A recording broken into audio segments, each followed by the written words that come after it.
So I'm officially going to try and make part 3 of this series for the 100th time. Gentlemen, it is so hard to actually try and get these videos out for you guys, one of which I have to try and squeeze them out whenever I have some time available. And most of the time it is really late in the evening, and by that time my brain is not functioning. So please, if you find these videos helpful and you think they are going to add value to another human being who also is passionate about sound, please go on and give it a like, subscribe to our channel, and give it a share. At the end of the day, we do this, or I do this for you as the community, because I understand that you are passionate about audio and not everyone can afford to roll out and go buy a cabinet for 50 grand. So by providing you with these videos and a little bit of knowledge and help and support, I am hoping that you will be able to make better executive decisions about the products that you are going to use and the products you are going to build with. So let's try and get this video done again, right? So where we had left off, we had basically covered that we were making this really fancy parametric EQ cabinet, and we started modeling with the Lavoche SAF 184.0. Excuse me, I've got the hiccups. The Lavoche SAF 184.03 18-inch subwoofer, which is quite a nice driver. So far I have had nothing but absolute pleasant feedback as well as experience with it, and it's really good value for money. Okay, so what do we need to consider when it comes to making a really small cabinet? Well, in this particular instance for the series, we are going to try and tune the box so that we have a roll-off rate which basically lands up at -6 dBs at 35 hertz. We could in fact tune lower, but 35 hertz -6 dBs is still ample low frequency bass response, guys. Now, there was a question that was raised by one of the viewers by the name of Ollie, and Ollie raised a really important question: is how on earth do we keep the ports so small in cabinet designs? And I think that deserves a video on its own, right? And well, it's a very big challenge. Most of you guys don't realize it is far easier to design a large cabinet tuned very low than it is to try and design a small cabinet tuned very low. So what I'm going to do is I'm going to start off by creating a project with our Lavoche SAF 184.03. Very important, gentlemen. Again, I cannot emphasize this enough. Make sure that when you are entering your parameters into your box design program, we're of course going to be using WinISD because it's free, it works, and I can repeat consistent results based upon design all the way through to building as well as impedance measurements. So it works for me, it might not work for you, and I like to teach people on the software. Okay, so we can see that our driver data integrity does in fact check okay. If it does not, the likelihood is you have made one very little mistake, which I'll jump into. Right, so what we're going to do is we're going to go through and design a vented cabinet. Now in this particular instance, it doesn't really matter what we are going to pick here because we are going to change the box in any case. However, if you are getting into speaker box design and you're not quite too sure what is what, I'm going to explain this very easily to you. And to simplify this, pick the first one, right? Start somewhere. Don't overthink things. Right, so in this particular instance, we need to give this guy a name, Lavoche SAF 184.03. Okay. And it's going to spit out some form of information here for us, of which we can see we are going to have some form of frequency response. Don't fret if your graph does not look like mine. Don't worry, you can simply come up here to the spanner and come down and change things around. Your graph will most likely look something like this, right, where you are going all the way out to 20,000 hertz. I don't really need to see much beyond about 300, so I'm going to just use this to focus on the bass a little bit better, and it also kind of helps me kind of click on places that I want to click because I've got a slightly more zoomed in view, right? As you can see, makes things a little bit easier for me to work with. Alright, so we've got this default cabinet, and this is where most of you guys are going to be starting. You're going to be clicking on a couple of different cabinets. Perhaps you can model all of the cabinet designs that WinISD has available to you. It really is up to you. So take a look and see what happens with the volume and the tuning.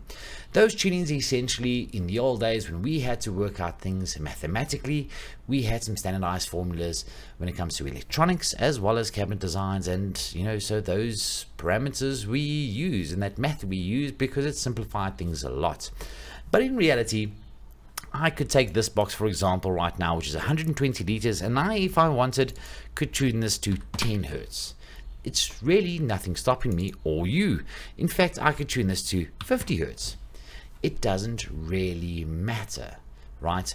There are some things when it comes to speaker box designs that we want to keep into consideration. This is what we refer to as a high Q tuning.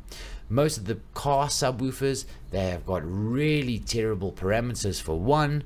Two, they have got a really high Q. They naturally have this bump because they are trying to give you the extra bang for the buck, right?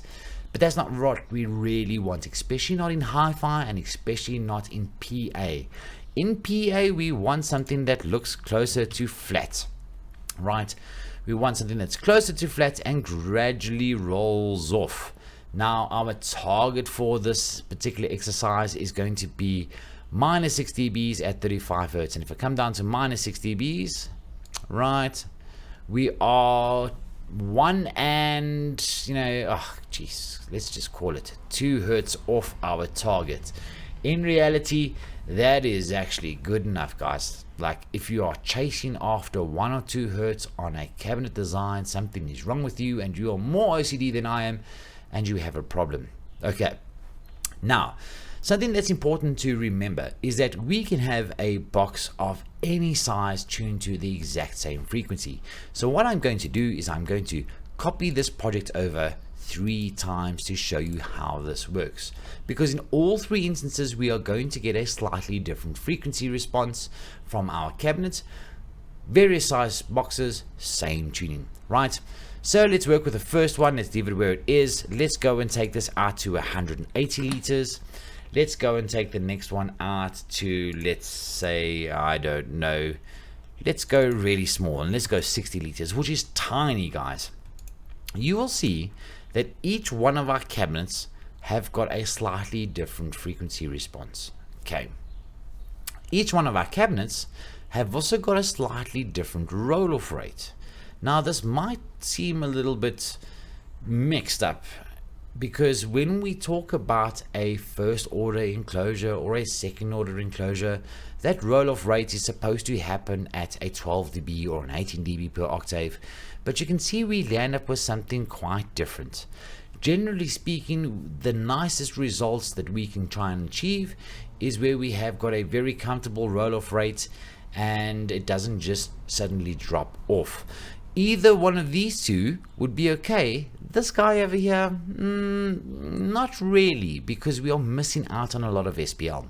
And one of the big deals behind a bass reflex versus a closed box is the fact that we can get this little bit of extra bass out of the system, and we want that, especially when we're trying to get some SPL out. Okay, so 3 different size boxes, same tuning, same driver.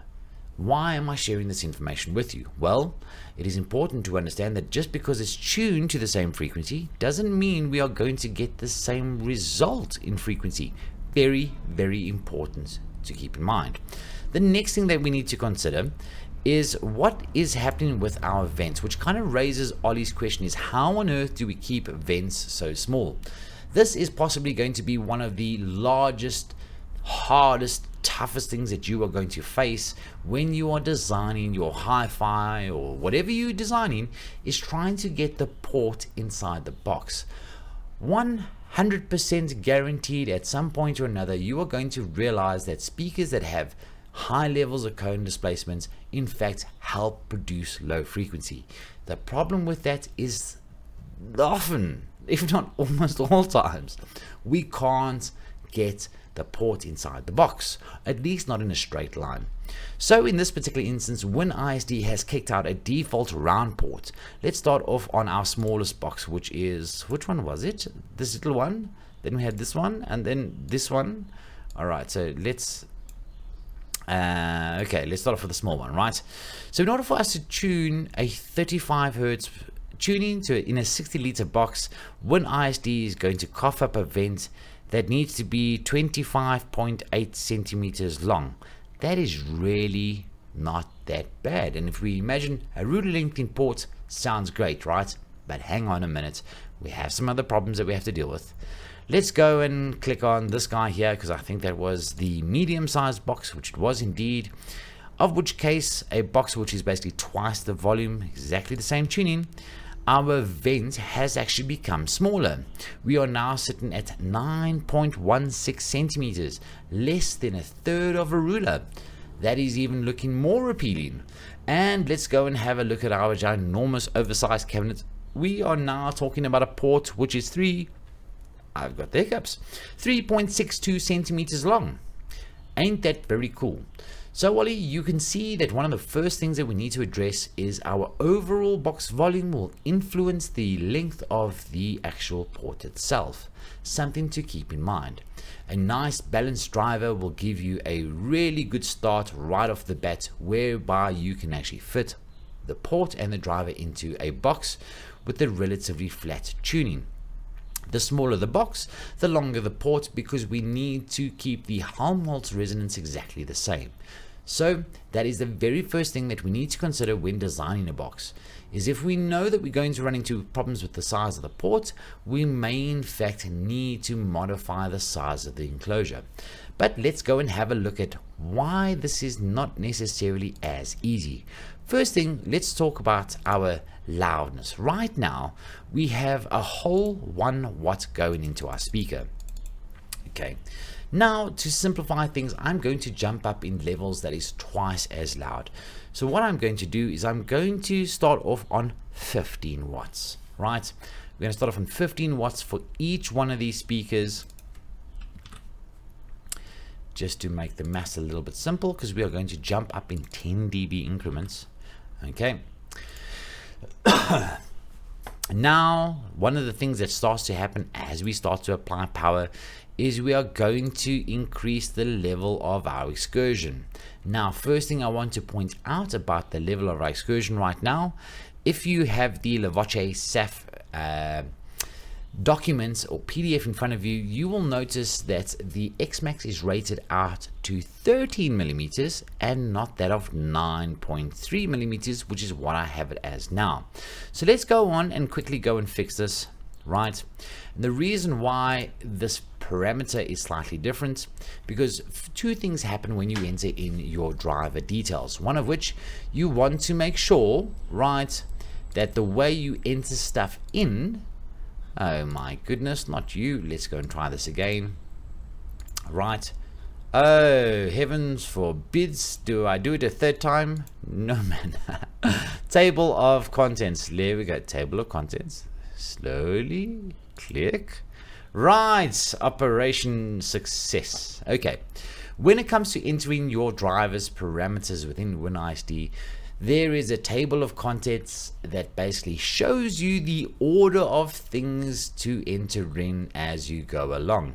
If you know the value of MMS and CMS, you can indeed work out FS. And the same applies for a whole bunch of different parameters. Use this as your guide. Do not follow things that get said on the internet, because a lot of the times the order is wrong and stuff will automatically calculate, and it in fact will never work out.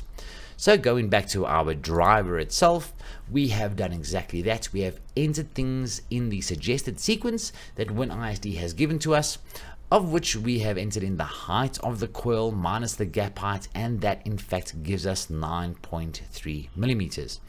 However, the actual drivers or the brand's rated Xmax for this particular model is out at 13 millimeters. The reason why I'm doing it like this is that when I load the driver, it's going to give me a green dot, the integrity check OK, and then I'm quite comfortable that everything has been entered incorrectly, and I can come back in here while I'm working with the project and save it right here. This basically means that I will need to go back and do it every single time.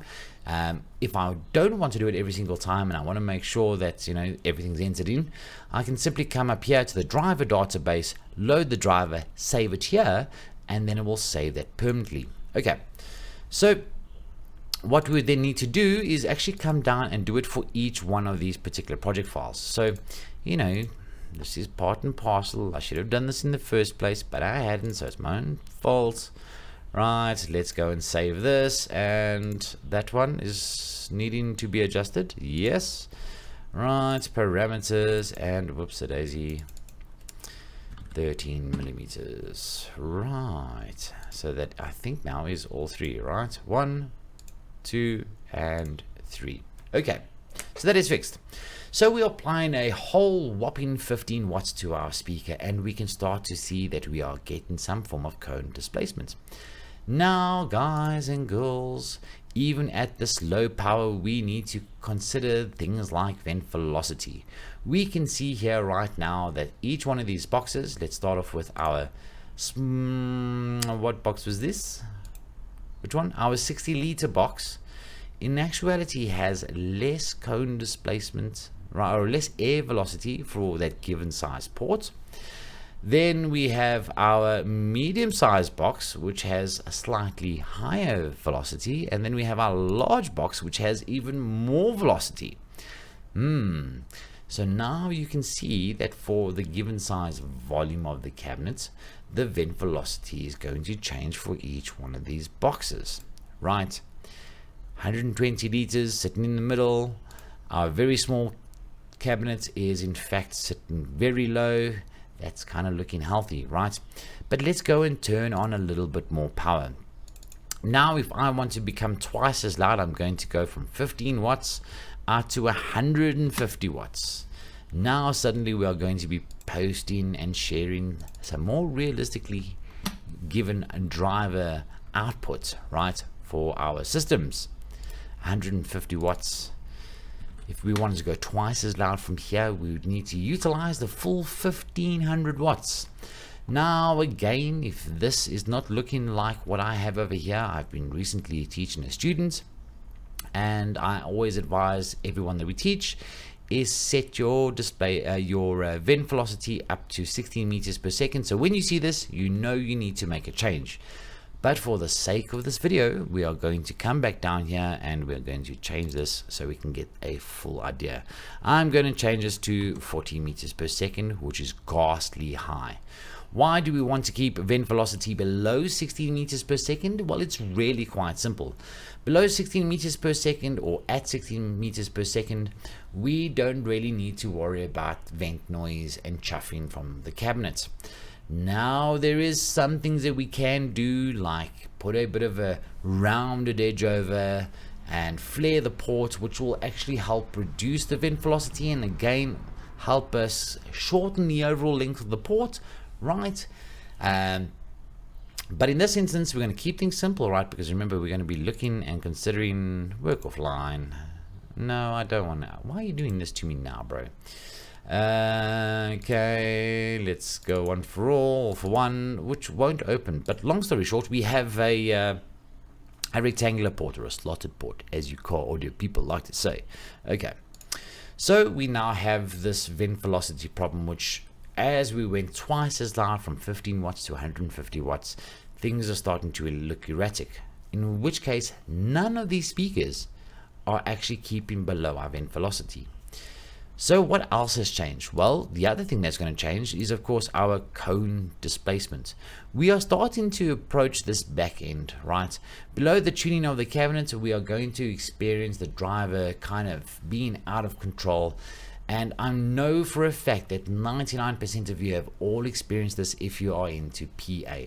Or maybe not into PA, but you have a nice car system that has some form of processor or equalizer, and you've gone in there and you've mucked with the settings. One of the things that you will notice is that if you are working with a full range speaker, right, you're going to turn it up to a point and you will start to hear the distortion starts to become worse and not sounding as good.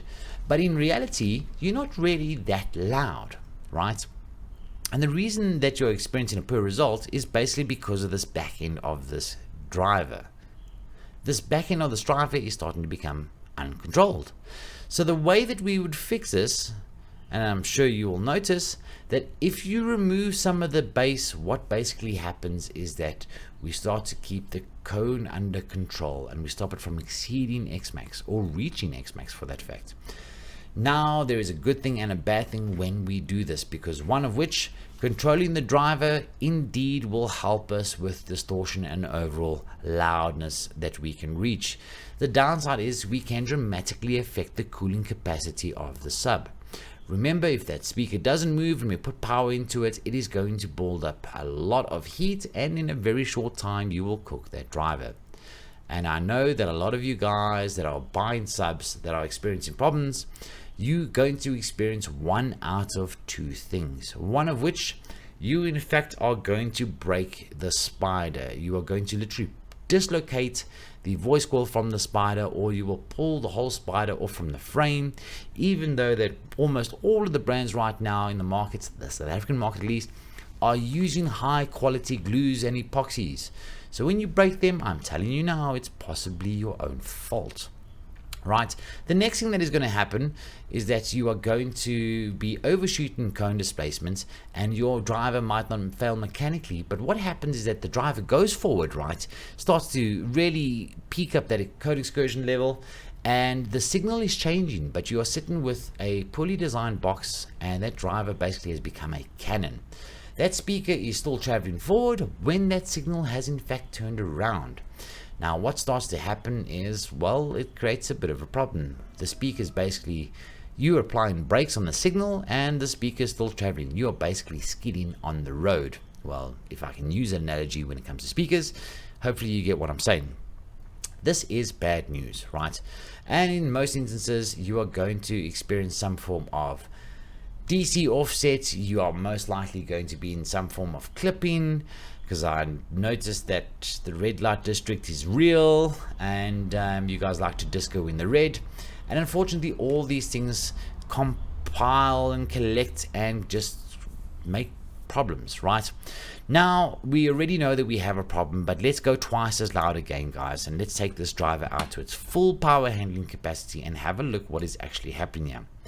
Right, 1500 watts, and come on, 1500 watts, right? Yes. All right, so when we start to look at our cabinets, our smallest cabinet naturally has the highest level of cone control. As we then go up in cabinets, you can see that we are not as good as our first one, but definitely looking better. And our largest cabinet out of the lot, in fact, is hitting peak displacement far earlier. Now we are presented with some challenges. How do we keep those ports small, Ollie? Well, we need to consider things like a high pass filter or a subharmonic filter, right? We want to keep the subharmonics and the really low useless bass out of the system.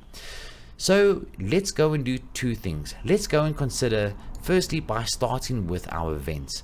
We want to make sure that at 1500 watts, if it's even possible, to try and keep our vent velocity in check, right? Because we're talking about boxes and vent velocity and keeping ports small.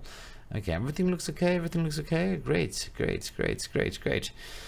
1500 watts, 1500 watts. Okay, let's go to vents. We need to change this around. No, we don't need to change this around. Okay. We need to come here to our filters and add a filter. Right, now a low pass, in fact, will only allow low frequency to come through, right? So we're going to be reading the graph from right to left. A high pass is going to be reading from left to right. So in other words, if we add a high pass, we are going to only let high frequencies come through. If it's a low pass, we're only going to get low frequencies to come through. So try and look at it like that. It's going to make your life easier. Okay, let's go and add in the default, which is just going to be second order at 20 hertz. You will notice that that changed a little bit. Let's go and repeat that for each one of our cabinets. Right, high pass, reading from right to left.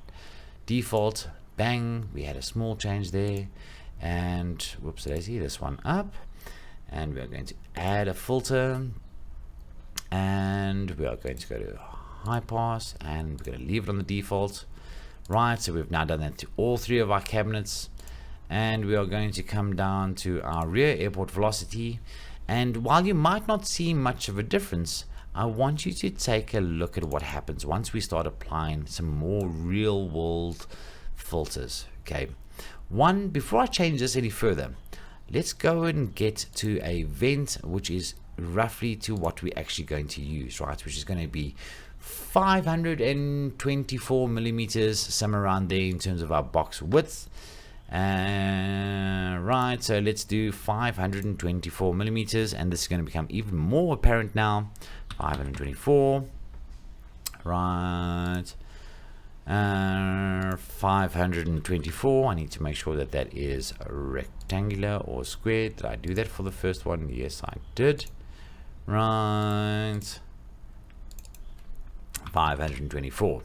In this particular instance, we can see that our vent velocity right off the bat by going to a bigger port has in fact improved. The problem that we're facing right now is the port becoming bigger in a smaller box means the port needs to become longer.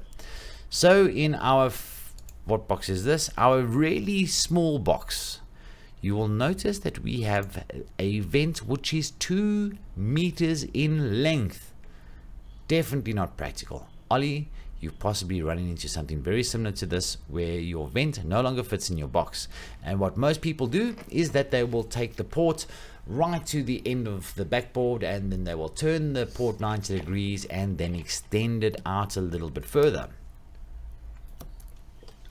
Taking a sip of cold drink here. I'm getting thirsty. Right. Okay, so 2 meters, hell long. Not practical. In this particular instance, we kind of looking reasonable on this port. We 53 centimeters, definitely a lot smaller than 2 meters. And in our medium-sized cabinet, we are out at about 90 centimeters, or close to 1 meter. So we can see 3 different size boxes. They are in fact dramatically affecting the overall size of our cabinet. So Ollie, I hope this provides a little bit of information to try and guide you and everyone else who might experience this problem, that as we change the size of the box, the overall port length for the given area will in fact become smaller. So the way to try and avoid having really long ports that don't fit is to make a slightly bigger box. That is one of the quickest ways to try and correct this. In this particular instance, we do have some filters. These filters you can use when applied correctly, like we're going to do right now, because I only need to achieve a given low frequency of -6 dBs at 35 Hertz. So what I'm going to do is I'm going to start to apply filters closer suiting this particular type of tuning. Right, so we're going to go up 10 Hertz.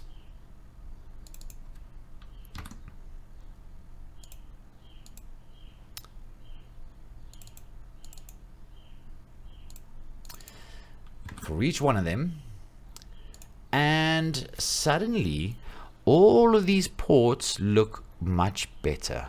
Now in this really long port, right, we had a port length of 1.98 meters. The cool thing is here, Ollie, is that now that we are applying some ports and some tuning, and we're starting to get an idea of the concept of keeping our ports and our boxes smaller, one of the things that we can start to do, Ollie, is start to reduce the size of our ports. So let's go from 524 millimeters wide down to 250. Right, we are now from 2 meters down to a 1 meter port, and our vent velocity still looks good, which means in fact, Ollie, we can possibly come down to about 150, somewhere around there. And you know what, we're just over, Ollie. We are in fact just over. Let's come down to 175. Okay, we are still over our vent velocity, but we're looking a lot better. You know, let's try and get this on the money, right? 17. You know what, I would kind of almost be happy with this. Let's go and do the same thing to the rest of our cabinets, right? Let's go and look at reducing the overall size of this particular cabinet. Well, you know what, we're actually there already. So let's not muck with the system. And here, you know what, we already kind of there. Ain't that funny, man? So we've actually landed up in an instance where our smallest box tuned to the lowest frequency, or the same frequency, but with the filter on, has actually given us the best overall results, kind of, because we are micro small, and because of our filters, we were able to dramatically decrease the overall size of our vent to one that is going to better suit our application. So gentlemen, I hope this helps you as a guideline for some of the problems that you are going to face when trying to build a really compact enclosure. Sometimes it is not necessarily the most obvious. We might think that we need to land up with a far bigger enclosure than what we actually need, but there is a balance in the system. When we have a look at the overall frequency response of the smallest cabinet, we can see that we are actually falling well short of our desired minus 6 dBs at 35 Hz. Right now we're minus 12 dBs, so we've got almost 6 dBs worth of difference to our target. On the other hand, these other two cabinets are really looking quite responsible and good. Where here we are 180 liters tuned to 35 Hz, and in fact we are also applying the full level of our driver, 1500 watts. The next thing we need to consider is that 1500 watts might be the limit of the driver. As a matter of fact, it's not might be, it is the limit of the driver. And if we were being responsible speaker box designers, we would never necessarily use the driver to its full capacity unless we know what we're doing. And what you might find is that you don't know what you're doing, which means that if we wanted to stay away from power compression and all the other good things, let me put this into context quickly. If I wanted to try and drive the speaker to its full power handling for a short period of time, maybe for a big artist, and that artist was going to sing for 30 minutes, I would feel quite comfortable driving it out to 1500 watts. But I need to have an amplifier that has got about 6 dBs worth of dynamic range. What this basically means is that in order to go up 3 dBs, I would need an amplifier to go from 1500 watts guaranteed out to 3000, but I'm still another 3 dB short, which means I will need to take this power requirement out to 6000 watts, including dynamic range. But because things are going to get hot, the DC resistance is in fact going to increase. Guys, please stop using the word box rise. It is gay, right? Gay. Okay, maybe gay is not the right word, but thermally we are going to hit a point of saturation where the motor cannot cool itself any better than the power you are putting into it, and things are going to get hot. And when things get hot, the DC resistance is going to dramatically increase, of which we are going to break our driver sooner or later. So how do we avoid this? Well, we would need an amplifier that can overcome the power compression, which means I'm going to need 12,000 watts to actually deliver 1,500 watts long term. Yeah, not looking so realistic now, is it? However, the right way to do this is to go out to about 1/4 of the driver's rated power, right? In which case, we are looking at about 375 watts, somewhere around there, 375 watts with 6 dBs worth of dynamic range. And this is also going to start to paint a picture. Is it 375 watts? I don't know. Come on, you maths fundies that are out there. 750, 325 watts, yeah, somewhere around there. No, 375. 375, eh? I don't know, right? 40 volts, 46 volts, yeah, 46 volts. Looks about right. Typically speaking, we might go to about 60 volts.